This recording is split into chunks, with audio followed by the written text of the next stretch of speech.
Hey guys, Thunder E here, and yes, today we're talking about the Samsung Frame TV, specifically the 2023 Frame TV. Now, you guys know the Frame TV is meant to be a different type of television set. Yes, you can watch TV on there, but it brings in art and of course customization that you can't find on any other TV set. It's no longer just this big black square that you throw on the wall or you have on a stand. What's different about the Frame TV, of course, is the fact that you can customize and have your own artwork. And I was really excited about this because I got to upgrade my old Frame TV with the 2023 version. Now, big shout out to Samsung for sending this over so I can actually check it out. I had the 2019 version, and the first thing I noticed is just the 2023 version is thinner.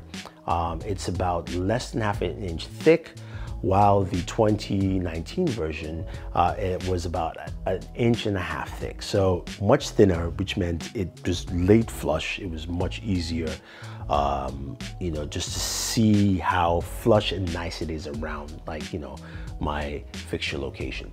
Now, in terms of mounting the TV, I didn't do it. I got some professionals, and if you need help, you should do that too. But if you want to do it yourself, check out my buddy B the Installer. He has a great video on how to do it. I'm sure he's disappointed I didn't do it myself. I was like, nope, I do not want to destroy my TV. So yeah, go check out his video. The TV itself is thinner, more flush. It also has an anti-reflective matte display, and this was a huge thing for me. The reason I liked it is because my 2019 version, I have Philips Hue bulbs right above me here, and anytime I watch TV, I could see it on the screen, especially when there was a darker scene, right? You could see it just show up, and that is not the case. 2023 version, it does not show up. For me, that was great. It was just fantastic to actually see that. Plus, it also helps with your artworks as well. They look much more lifelike, more realistic. Whatever time of day you have your artwork up, whether it's daytime or night, it just really helps and it looks good. And I thought the matte display would be terrible watching content, but no, not at all. Now, this is a QLED 4K TV. Samsung says 100% color volume. Yes, it's a 4K TV. Very great picture. It looks really nice. Especially when you compare it to other Samsung TVs. Color volume though, so I don't think it's at 100%, especially when you move off the angles, especially either left or right, you're gonna see some of those colors kind of fade away. But again, this TV is not really focused on that, even though they say, I really don't look at it that way. This is focused on bringing those artworks to a lifelike feel, and it does a fantastic job, always has. And I think it's really improved, and that matte finish really does a good job here. Now, as you know, because it's mounted on the wall, you have a one connector box. Now, the box itself allows you to connect to your ports separately, and you don't have everything looking nice and clean. The box is still the same from my 2019 version. You do have one HDMI 2.1 port, which is a bummer. But it's not focused on gaming, although there is a gaming hub. Yes, there is. And that gaming hub allows you to do so much more, and it's quite impressive, right? But before we get to the gaming hub, let's take a look at the new remotes. This is now the standard remote Samsung has for all their TVs, because you can recharge via USB Type-C, and it's got solar charging as well as also charging through radio waves. Yes, radio waves. I really like this remote because it's just sensible, more conscious. Plus, it's a very simplistic remote with, of course, your media buttons with Netflix, Samsung TV Plus, Prime Video, and Disney Plus, HBO Max. Try and get on here. Anyway, that allows you to go into the new OS, which I am not the biggest fan of. And the OS has some new sections. You have hubs now. So with this TV, this is the only Samsung TV that has 3 hubs, because you have an art hub for all your artwork where they're all housed and where you can go into the subscriptions and things like that. You also have a media hub where all your apps are housed as well, and you can access Samsung TV Plus. You can access your different streaming apps that you like, from Netflix to HBO Max to Hulu, all that fun stuff on there. But for me, what was really good to see was there is a gaming hub.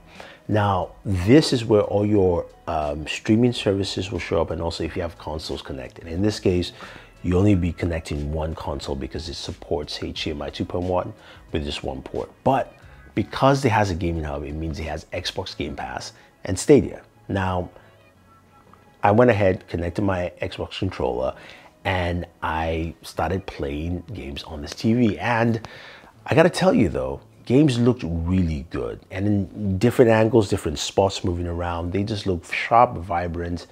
It was quite impressive. And I think that matte display really goes a long way. Whether it was in lower light settings or also it was just really bright, it looked good. So playing Forza Horizon 5, that looked sharp with all those vivid colors coming out. And also playing, the new Teenage Mutant Ninja Turtles, Shredder's Revenge, that looked good as well. And as well, some Halo Infinite. So the gaming perspective really came out well, especially since I'm streaming and I like this option for this TV. I'm actually okay with it because this is not a TV that's meant to be gaming, as a hardcore game or really serious. So I'm cool with it that I can always jump whenever I want and play some games I want to do quite quickly. Now, the other thing about this TV, of course, is just what the picture quality looks like. And that's also pretty good, Now, some of you will go, okay, you've been saying pretty good, it looks nice on all this stuff, all these adjectives left and right? How does it compare to, say, the Samsung S95B? Well, the S95B is a different category, and I think that's Samsung's best TV, and that really shows. And yes, there is a price difference of about $1,000 between both TVs and the sizes, and there's a reason why that $1,000 is there.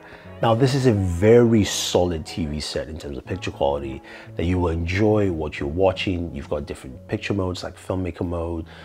You've got a gaming mode. Whenever I'm gaming, it switches to that. So those things are there. Now, there's also the intelligent mode that allows you to, that does everything for you automatically, so that you don't have to switch modes, but the TV understands what you're watching and will switch the modes to that. In terms of audio is decent. You can take a listen.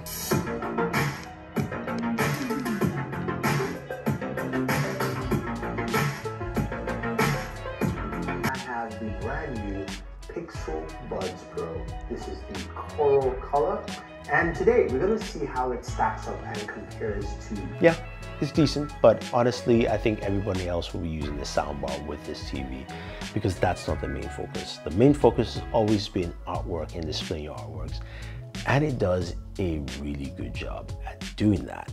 And I think if you're looking for something to be a centerpiece in your house, or you want to actually have some artworks, but want to also access your TV as well, this works well. Now, the other thing too that I really liked when setting up the TV is you've got a couple of options for your voice assistants. You've got Lady A, Alexa.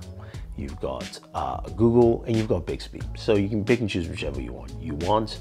And then the other thing too is when you're setting up the TV, you can go ahead and sign in with your mobile device and sign into your various apps, or you can scan and sign that in as well. So those things made the setup process much easier, and it was great to get in to start watching content and also doing the things I wanted to do. Plus, once I signed into my Samsung account, all my previous artworks were moved over to this TV because I could actually go ahead and do that and download it. It's a nice TV, it's really nice, and I think anyone's looking for something like this will definitely enjoy this year's 2023 Samsung Frame TV. So if you guys have any questions or any comments, let me know. Otherwise, don't forget to like, share, subscribe. Use the links down below if you want to pick one up, and always enjoy entertainment.